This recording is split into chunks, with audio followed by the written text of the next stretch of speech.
What up, though, y'all? It's Chris.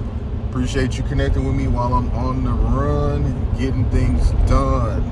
Shout out to you guys. Thanks for being along with me on this snowy Detroit day. Let's get into the topic at hand, though. For you guys that are familiar with the F&F duo, I think most of us know who they are by now. The Red Pill guys were very successful. It was crazy. If you look back just 3 years ago, those guys were just on a climb. They were on a trajectory to just,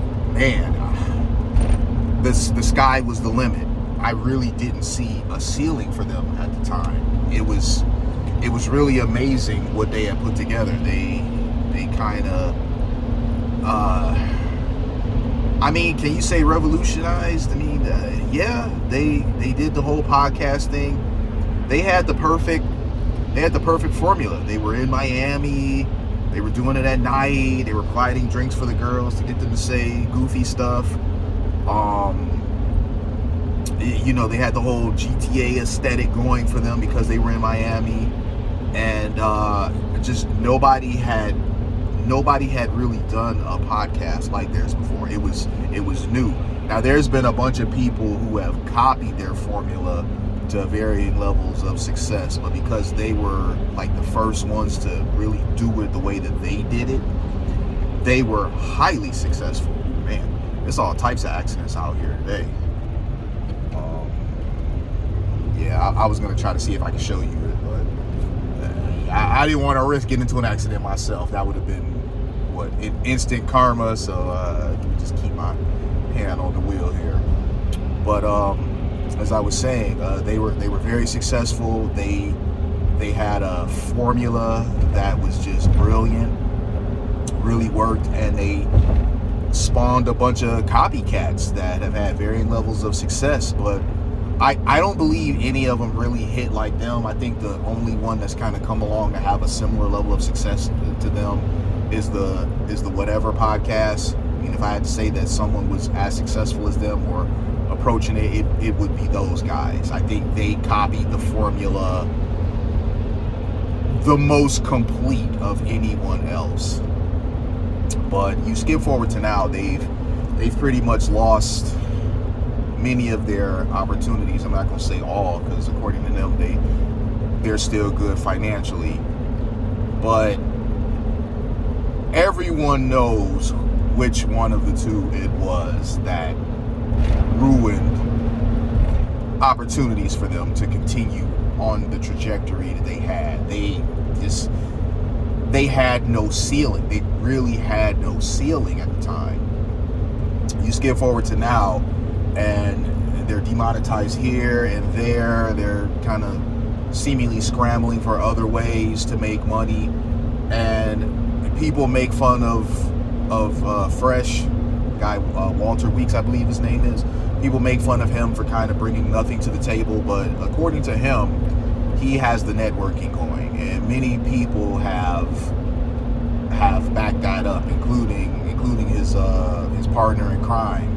So there must be some truth to that. People are saying that he brings nothing to the show, but when everyone is saying the same thing, that he's the one that does all of the networking behind the scenes, and that the show would have collapsed after they were demonetized if it weren't for him, who are we to doubt that? They're still going in some capacity for a reason, because it's definitely not due to Myron, because he seems hell-bent on crashing and burning the platform so that it would just be useless. But Fresh, he seems to be doing his own thing a bit. He's got a channel that he's rebranded, A Fresh Start, and he's staying away from the negative content, which I think is good. Controversial content, he realized a long time ago. And maybe if he would have just stuck up a bit more, I don't know, maybe he did behind the scenes, but Myron seems to be the more bullheaded one of the two, the less rational of the two, the one that seems to really want to crash and burn instead of keeping the bag going out of the two. I think everybody might have kind of underestimated Fresh. I mean, don't get me wrong, he's made some mistakes. You know, he was messing with the what is it, the OF chicks, the IG chicks. He knocked up somebody, all that sort of stuff. So yeah, I see the hypocrisy, the very type of things that the two of them criticize men for doing. You know, he was kind of out there doing that stuff. But I think even with that said, we may have underestimated him a bit, because I mean, if you just see different interviews that he's done, he's made it very clear that the moves that were made that led to them being compromised in terms of how much money they could make, he was not for this stuff. He was against it and tried to delay these things or prevent them from happening altogether, and they ended up being done anyway without his go-ahead, his agreement. So kudos to him though for never really airing his boy out, because I know it probably was hard at times, because people do come for him, tell him that, you know, he brings nothing, he's kind of useless, all that sort of stuff. And no, he does not have as big a personality as Myron. He doesn't. And Myron, you know, without him, I'm not gonna say that he wouldn't be successful, but the Fresh and Fit podcast probably wouldn't have blew up the way that it did without Myron, because Myron's just simply better communicating. You know, Myron, he's pretty sharp-witted, and he's just a really good talker. He can communicate very effectively. And by Fresh's own admission, you know, he kind of had a stuttering problem and stuff. So I'm not going to say that the guy wouldn't have had no success, but the Fresh and Fit podcast definitely benefited from having Myron on there. It would not have been, I mean, first off, it wouldn't have been Fresh and Fit. It would have had to been something else. But he's trying to establish himself outside of that. And I think this is a good thing. I like seeing people do well. I mean, I know that,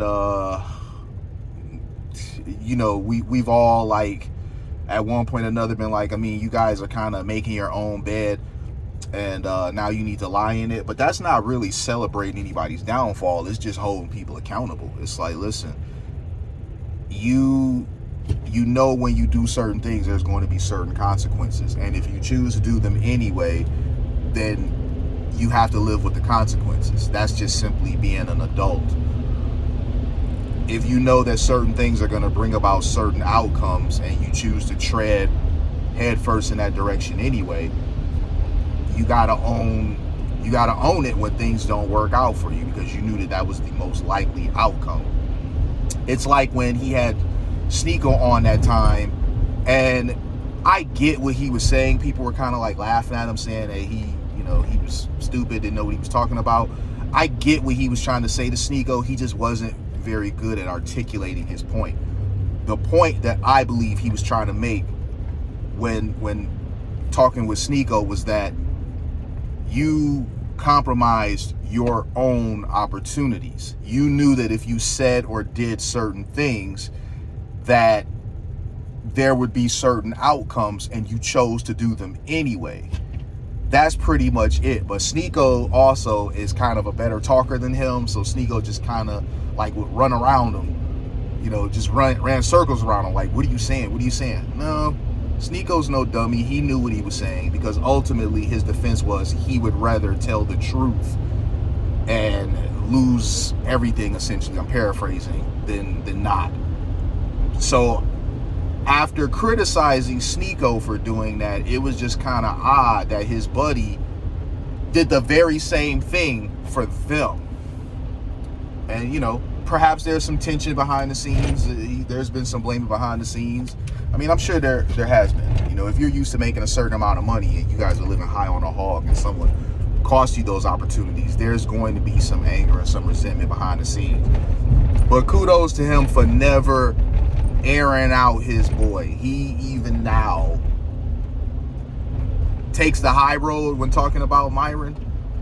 He doesn't really criticize him. He gives his opinion about certain people coming on, leading to them being demonetized, but he still really doesn't just outright say Myron doing these stupid things is what ultimately brought about our downfall. So we all know that that's what it is, but he's choosing not to frame things that way. So kudos to him for that, man. But I'm gonna leave it there. Let me know what you guys think. The Fresh and Fit podcast does not seem like it's going anywhere anytime soon. And I mean, I don't think it really needs to. I think that there's always going to be people that want to hear the things that they talk about. And if FNF isn't around there, they'll just go somewhere else for it. So I don't think it necessarily needs to go away. But I do wish him luck in his ventures outside of that. He seems to be taking a more